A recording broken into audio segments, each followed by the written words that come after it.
Hi guys, thank you for watching this video. Today I want to share some of my experience and also tips on reducing wrinkles and fine line. I know it sounds quite unrealistic and it's also actually very difficult as well, but I assure you if you follow my tips, you will see a significant improvement on your skin. So I'm 27 years old right now and I've been using anti-aging products since I was 24. You can see that I don't have pretty much a lot of wrinkles, only when I laugh a little bit here or here, but you could hardly see any wrinkles around my face and my eyes as well. So it's really important to adapt to a certain routine and also use the right product, and that's what I'm trying to share today with you. So before I start, there's one thing that you need to know. Skincare product that you put on your face can only do as much as they can. It's not a miracle, it's not a magic. If you believe there's a single product that you can use that can wipe out your wrinkles within 1 or 2 weeks, it's just not gonna work. Doesn't matter how expensive it is. So what I am trying to recommend here today is some product that can soften your wrinkles, but there's so much to be done if you really want to take a good care of your face. Today I will only be talking about serum-based product. The reason for that is because serum is just a way more effective form of product that contains more concentrated ingredients. It penetrates deeper into your skin and it is used for more specific skincare purposes. So if you don't have any serum, this is the good video for you to watch because then you will know what to buy. So I have done some scientific research, let's just say, and I found out that there's only one ingredient that was proven by scientific experiment that it actually works on improving wrinkles and fine line. That is the first thing we're going to talk about today, Retinoid. So what is Retinoid? It sounds scary in the beginning because it's like some fancy ingredients, so I looked it up. It's nothing fancy or expensive at all. It's just a simple derivative of vitamin A that people put into skincare products. Initially, it was used for get rid of blackheads and also dead cell buildup, and also I think some people use it for smaller the pore. But then they also found out that it also can reduce wrinkles and fine lines very well. A difference of retinoid and retinol is that retinol is a type of retinoid.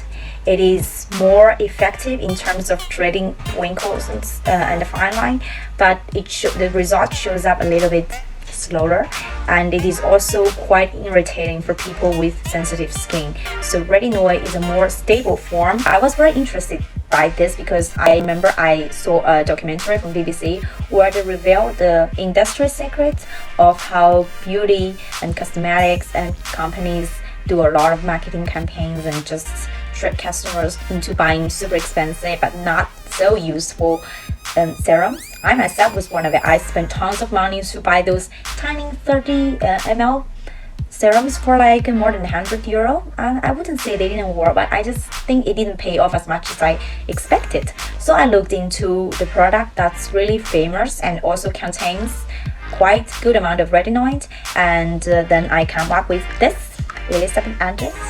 This is already, I don't know how many box of mine because I just stock it up whenever it's on discount. And this is the first oil-based product that I actually have, and it's super well because it contains retinoid and some other fancy ingredients, I don't know, but it's very suitable for dry skin because I remember the first time I used it, I put it on my skin and the next day I could already see that my face just glowing with very soft and healthy light, and my pores got smaller as well. However, I have to mention that if you are oily skin, try to apply a little bit less. I am a dry skin person, so I use almost 1 capsule every time, and it works pretty well on me. And I wouldn't say it is too oily that you can't even use it as oily skin. Just apply less of it. I like it a lot, and it's not super expensive as well. I think a box of this is €70, so €1 for each of this. And there's also the pink one that looks like the same, but it has a pink packaging, and that one contains retinol, and this one contains retinoid. If you have sensitive skin, I suggest you to start using retinoid first because it's less irritating for people with sensitive skin. The second product I want to recommend is this, the Retinoid from The Ordinary. So I like this brand. I don't know if you guys have heard of them, but they're trying to provide very affordable, different kind of treatment level serums for people that in its true form. That's what it says. But that's also why that they sort of expect you to know exactly what you're buying. You don't want to buy the wrong thing because you don't know how to use it or match it with the wrong product. And this one I bought is the Granactive Retinoid 5% in the Squalane. So Squalane is a sort of oil. So this product is not very suitable for the oily skin, but I do have some other recommendation later. It looks like this. You just need to squeeze it and adjust the drops that you want. And it's again Retinoid instead of Retinol. Like I said before, Retinol is more it's stronger, it shows up on your skin a little bit slower, but the effect is stronger, but it's not suitable for sensitive skin. So I myself is also in a phase of still trying Retinoid, but I'm already using the strongest one, which is 5%. So if you think that you just started to try Retinoid or you have sensitive skin, please try to start with 1%. I don't want you to start with 5% and then get burned or something. So please start with the 1% first and then sort of build up. After the first bottle, you can try the second one. Oh, and I almost forgot to mention, as I said, for people with oily skin, if you want to try the ordinary product, I recommend you to try the Buffett Serum. I don't have it here, but almost everything looks like the same bottle. So please be careful when you are buying things. All of them look like the same. And the second thing I want to talk about is the sun damage. I don't know how many of you are aware of that, but I am definitely not a fan of going to those tanning beds around the town. Don't get me wrong, I love being tan, I love beautiful brown skin in the summer, even being Asian, but whenever I go outside for tanning, I always cover my face with a hat, with the sunglasses, with a scarf, doesn't matter. And I already know that there's so much content online that talks about how harmful UV is. I am a supporter of it. I will not talk too much about it, but please, just for the sake of your skin, cover it with something. You are just beautiful with your natural skin. And here are my 3 suggestions. Wear sunscreen all the time, doesn't matter which season. You should probably even wear it when it's cloudy, but I don't know if you can do that. So what I usually do is that I have a product that just contains sunscreen inside, ingredients inside as well, and it actually has SPF of 15. So you just need to use it on a daily life, but you don't need to actually apply another layers of sunscreen. That comes very handy for me. The second tip would be just cover your face with any form of protective clothing, hat, scarf, like I just said. It's proving to be more effective than wearing sunscreen. Just cover it up and don't get tan so much. You will totally regret it. It is not healthy.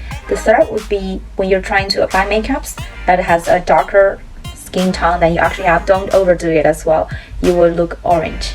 So this is actually more a makeup tip, so I will talk about it more in upcoming videos, how to pick a foundation and how to mix it into the color you actually want.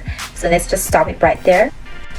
The last thing I want to talk about is how to correctly apply creams on your face. I can't believe that a lot of videos are teaching people to do completely the wrong thing. So I've watched a few videos where they just teach people how to apply eye creams crazy, like pulling all this. I was thinking, like, how is it possible that this could be right? I am absolutely against of any sort of rubbing or pulling around my eyes, because this part of the skin is super sensitive and thin. It cannot handle you just pulling it around like a piece of paper. Imagine your skin as a piece of beautiful, precious leather. Would you rub it around like this? That's just not the right way to do it. I'm gonna remove my makeup and just show you how I usually apply eye creams and face cream.